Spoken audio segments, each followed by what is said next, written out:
Hi friends, it has been too long. I have been home for almost 3 weeks yet now and have not gotten these travel vlogs made because I have been very busy. But my body not so suddenly told me this week that I am done being busy for a while as I aspirated and am dealing with a lot of congestion from that. And am also now dealing with a relapse of the meningitis that I developed at the end of my Europe trip. So Casey and I are going to tell you all about it. I think she's probably going to sleep while I tell you all about it. I'm limited to how much I can put in one vlog, so this is just going to be part one, how I got there. As any good trip must, this trip had its own playlist, primarily compiled by my good friend and semi-professional DJ, Ali Schmidt, and was supplemented by the Horn Section podcast and their albums on Bandcamp. My friends also resurrected this epic spreadsheet from when we planned to go back in 2020, where we planned out our trip in literal hour-by-hour detail. Then, less than a month before the trip, Saphira, my power chair, just started having 1,000,001 problems. Her suspension bolts wore through, and she started being able to go less than a mile on a charge, when she should be able to go at least 5 or 6. Fortunately, I have a good friend who is a boat mechanic, and apparently there's a lot of similarity between power chair structure and batteries and boats. So he was able to come and help do some major maintenance and instruct me on what parts should be replaced.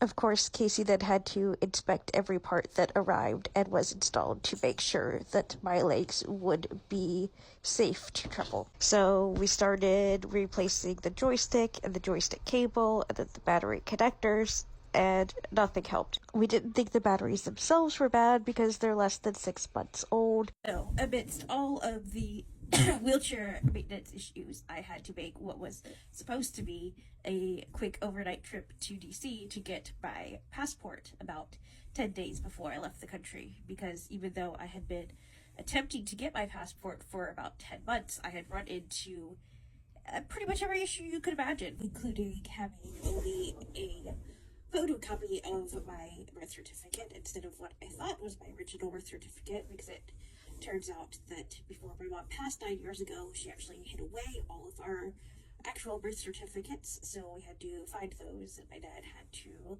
mail that to me. And when it came time to get passport pictures after I had all of the documentation, I learned that I can't have the glasses or the ventilator mask or sit in my wheelchair because it has a headrest and that can't be visible.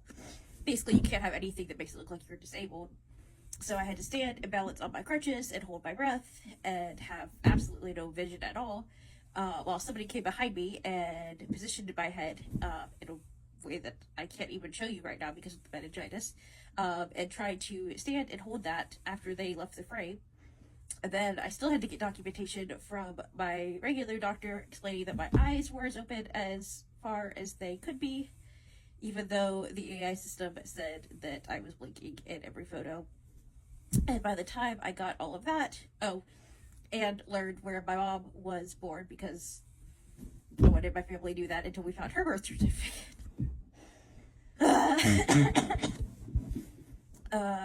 So once we got all of those pieces together, it was too late to get the passport by traditional means, which meant I had to go in person to DC. But if you go in person in DC, you can't go until it's within 2 weeks of your travel date. So that was fun and definitely not stressful at all. So I went to DC and I tried to take the bus, but the street was closed down for some sort of police rally, so then I had to get an accessible Uber. But by that point, my chair battery had died, and I was on the wrong side of the street, and so the Uber just kept circling the block. And finally, a police officer flagged him down. We had to push my chair into the Uber, and then we had to push my chair into the passport office, and I was over an hour late for my appointment, but fortunately, they still accepted me. And so I was there for over 5 hours, which on the bright side, it gave me lots of time to charge my chair. And I got my passport, finally, and then I went to the train station, where I waited and waited and waited because the train was over 3 hours delayed. Originally was supposed to be home at a reasonable hour, so the person who had watched her the night before had dropped her off at my house that afternoon. So I had to call someone to make arrangements for somebody to come give her dinner. But I was still supposed to be home to be back with her overnight because she's got really bad separation anxiety if she's home overnight. It's that whole, I got a dog to help with my anxiety, but the universe got confused and gave me a dog with anxiety situation. So finally get on the train, doing good, sitting in the quiet car where I like to be, and the train rolls into Lynchburg, where I live, and train rolls out of Lynchburg with me still on board. And I forget that I'm in the quiet car and I am not quiet anymore. Do genuinely feel a little bit bad about that. But train staff came, realized their mistake, and told me that unfortunately the only thing we could do was wait until we got to the next demand station, which was Greensboro, a couple hours away. But they assured me that once we got to Greensboro, there would be an accessible taxi waiting to take me home, so I would still get home, sometime that night. It's like, okay, that's good.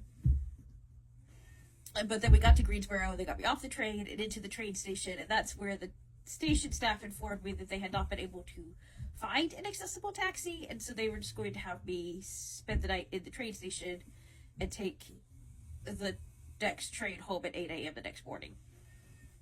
That's not what I agreed to, but I didn't have any other options, so I did my best, made a little nest on one of the benches. And I have narcolepsy, which comes with one of the very fun symptoms of that is that I get nocturnal hallucinations. So around 3 a.m. I halfway woke up and there was this strange man standing over me. And he asks me if I'm okay. I'm like, well, yeah, I guess, considering the situation. And then he asks if I want to go outside and smoke a joint with him. So I, point to the ventilator and tell him that smoking's not really my thing. And then he suddenly gets very concerned and asks me if I'm going to live.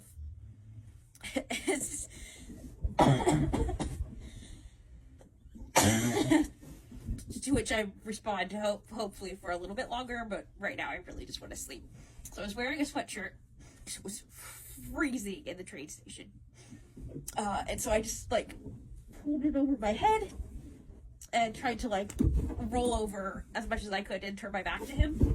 I wasn't scared, I wasn't alarmed, because I thought he was the hallucination. I was sure he was the hallucination. I did not even consider the possibility that this was a genuine human being. Until a couple hours later that morning, when I actually woke up, I went and spent $4 on the worst cup of coffee I've ever had in my life, and then I came back, and there he was, talking to some of the other morning commuters, and that's when I realized, shoot, he's a real person. That could have been real bad. I'm real glad it wasn't. So about an hour after that, they got me on a train, and I got home to Lynchburg around noon. But as I was getting off the train, there was a piece of metal that was jutting out of the train wall, but it wasn't painted or striped or anything. It was the same color as the train wall, and between being blind and being sleep deprived, I did not notice it. And so I had my arm on the armrest of my chair, and it got crushed between the armrest of my chair and this metal plate bar thing that was jutting out of the train wall. So it got crushed. But I was so tired and so ready to be home that I didn't say anything. I just backed up and released my arm, put it inside my chair, and just kept going on to the lift. And then got on a bus and went home. At which point I realized that I had very badly injured my arm. And so there was pretty substantial damage to the nerve and muscles in this area of my arm, which control the ring finger and pinky finger. And so for about 8 weeks, until last Thursday, they were completely paralyzed like this, and I just could not move them. We've been doing intensive therapy since I've been back, and I could finally get them open about this far, and then they just start spasming. So we're still pretty far from having any sort of functional movement, but we are gaining movement, which is fantastic and gives us hope that eventually there will be function again. Yeah, but we've still got a long way to go with that. And that was the nightmare that was the trip to DC, less than 2 weeks before I left for Europe.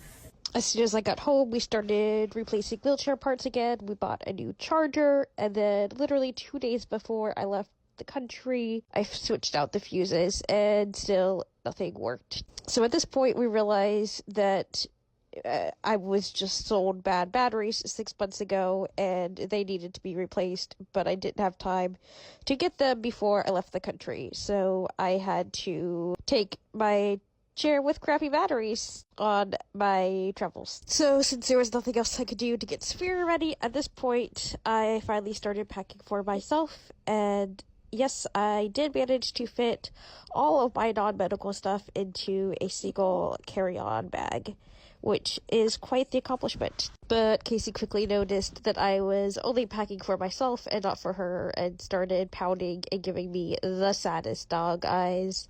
So I let her eat one of her favorite and smelliest treats on my bed, because I felt bad that she was going to have so much alone time without me over the next 2, which then turned into 4 weeks. The next morning, one of my friends drove me to the Lynchburg train station, and I got all my bags into the train station. Yes, I only had one carry-on with non-medical, but there is no such thing as traveling light when you are medically complex.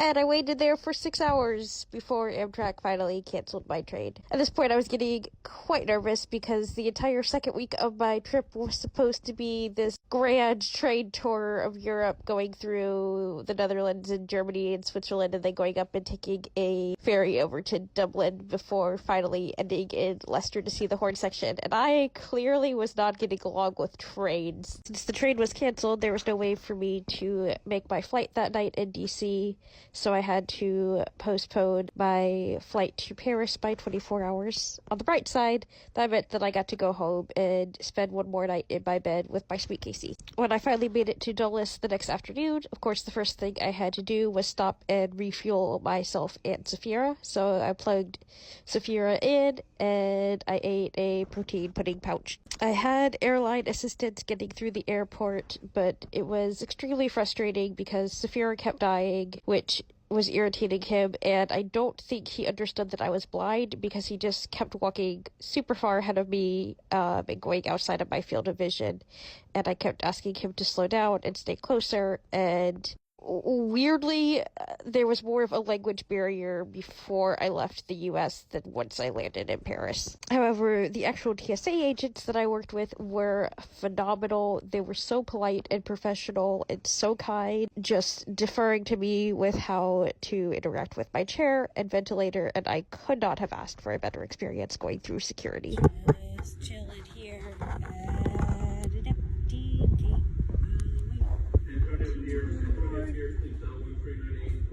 I have single-handedly delayed a flight, because they don't know what to do with my bed.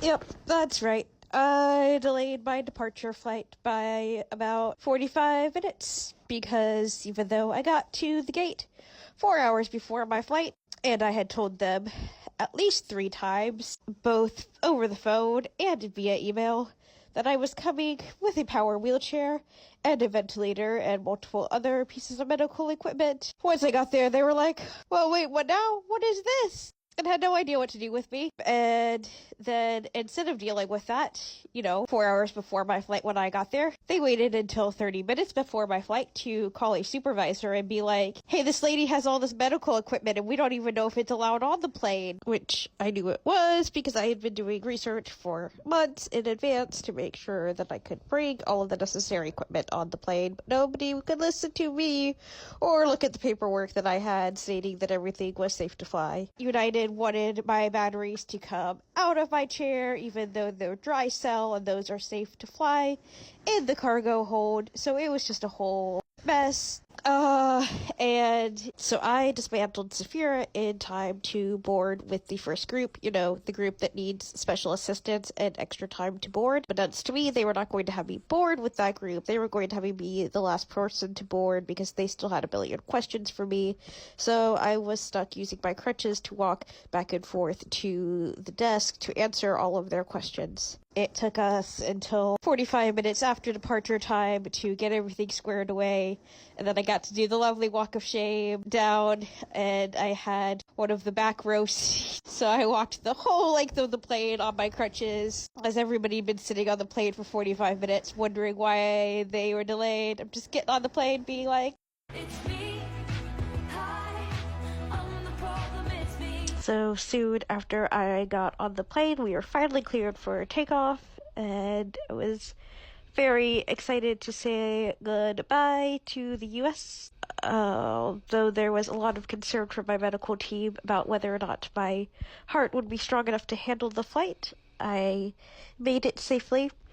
I did have 2 incidences when I fell asleep where I, stopped breathing for a little bit and my apnea alarm went off on my ventilator, but I woke up and was able to clear the congestion in my chest and start breathing again. So overall, it was a successful flight. The one thing no one had prepared me for was how loud the plane was going to be, so I was not able to listen to the audiobook I downloaded, but I had the horn section to keep me company the whole flight, and that was probably better for my anxieties anyway. Although overall the flight was not nearly as bad as I had prepared myself for it to be, I was still very relieved when the pilot announced that we were starting our descent into Paris, and of course I had a soundtrack queued up in Spotify for just this occasion.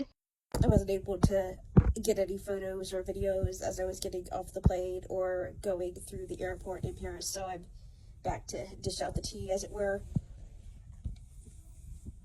It's actually water, but, metaphor carries. So I, of course, was the last one off the flight, as I always am, and did the long trek back through the plane, and then I got there and was very happy to see Saphira waiting for me, although she was, of course, in pieces. But before I was allowed to claim her, I guess they had to make sure I was the right person, which is good. And everybody there spoke English, but there was still a bit of a language barrier and a lot of confusion because apparently in France, name means last name, not first name. So they kept asking me, like, who are you? What's your name? And I kept saying, Bethany. Of course, my legal name is Bethany. It's on my passport. They just kept staring at me and shaking their heads, and I was so confused. And I was like, I'm pretty sure I used Bethany. I mean, I go by Beth, but pretty sure my ticket was under Bethany. And they're just staring. I mean, they are staring at me like I am speaking a foreign language, and you guys speak English, right? And they're all like, yeah. What's your name? So then I find Bethany Fox, and then they're like, do you have your passport? So I give them my passport. But there were several minutes of confusion, and I was very afraid I was not going to get Saphira back. But they did, and then they really wanted to help put Saphira back together, but they didn't know how. And it's just one of those things that it's easier to do it myself than to try to explain, because it's not hard to do, but it's not easy to explain.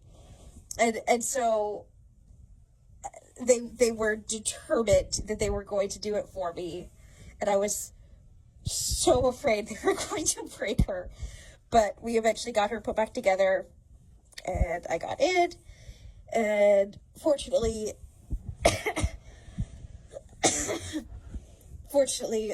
she'd gotten pretty well charged while I was waiting to board back in the U.S. So I had enough battery to get through the airport. Unfortunately, I had it in my head that I could not take a taxi straight from the airport to the hotel, that I had to go to Gare du Nord first to get a bus pass for the day that I was going to be there, and then take a taxi from the train station to the hotel. I knew that I couldn't take the train and the buses all the way to the hotel with all the luggage that I had, and as tired as I was after traveling. So I knew there was a taxi involved, but I had it in my head that the taxi was from the train station to the hotel and not the airport to the hotel.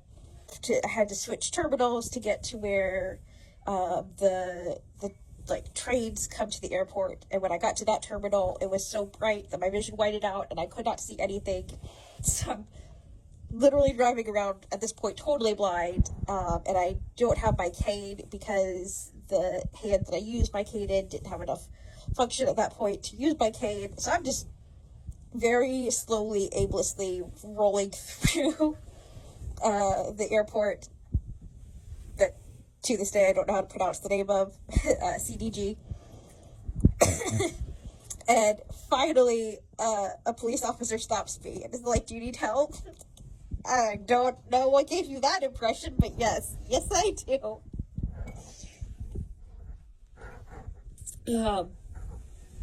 And he puts his badge close enough to my face that I'm able to see it, and then asks me what I'm doing, and I explain, and he takes me to the ticket counter, and they are not happy that I want to go to Gare du Nord because apparently that station stop is not actually accessible, and so they have to arrange for somebody to get a ramp there. They're not communicating any of this to me. They just repeatedly asked me if I was sure that I wanted to go to Gare du Nord, and then they finally sold me a ticket and told me to wait there, and then they got somebody to help me, but she barely spoke English, and so she's on the phone talking in French. And I can tell she's very agitated, but I don't know why, and I don't know what she's saying to the person on the phone because other than bonjour and merci, I don't speak French. So it took them close to 2 hours to get it all sorted, and I'm just sitting there getting a migraine from the bright lights.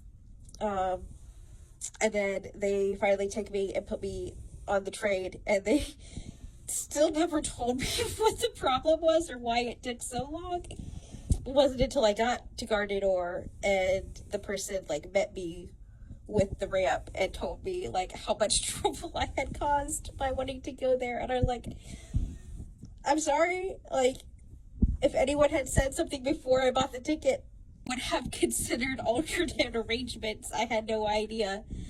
But so I got to Gare du Nord. I got the bus pass. I sat there and charged Safira for a while because she was dying. And at that point, I kind of felt like I was too, because I was so tired and in so much pain from traveling. And I just wanted to be in the hotel, and I just wanted to sleep. But I had to wait for Safira to charge. So I sat there for another hour and a half to get some charge into Safira. And it's a really good thing that I have a seatbelt on her, because I don't think I would have been able to stay in the seat without that. And then somebody helped me flag down a taxi, and they took me to the hotel where my name was supposed to be on the reservation. And I don't know if it's because I still hadn't figured out the whole name thing, or if my name just wasn't on the reservation. But I went to the hotel. I told them my name was Bethany Fox. I gave them my passport. They're like, "Your name? Nope, you're not on the reservation, we can't let you in the room. And my friends were at a tour of St. Chappelle and we're going to be out for hours. And I am a crier over emotional things, but usually not over, like, stressful things. But I just broke down and started weeping. And I was like, I can't call my friends. My phone's not working. They're at a tour. They're not going to be back for hours. Like, I've been traveling for the past 20. I'm in so much pain. I just need to lay down. And he was like, maybe I could do something. I was so ashamed of myself. I do not behave that way. But it worked. I got in the room. And then I looked like a huge liar because as soon as I did that and he started getting the keys ready, it turns out one of my friends didn't do the tour and he comes strolling in. And he's like, oh, I'll help her up to the room. And I'm like, thanks. So now it looks like I put on this whole show for nothing. So, my friend Pat came in and he helped me up to the room, helped me get everything settled, which was really good because I had no strength left and I was not going to be able to lift any of my bags on my own. And I collapsed on the couch. And that's how I got to Paris.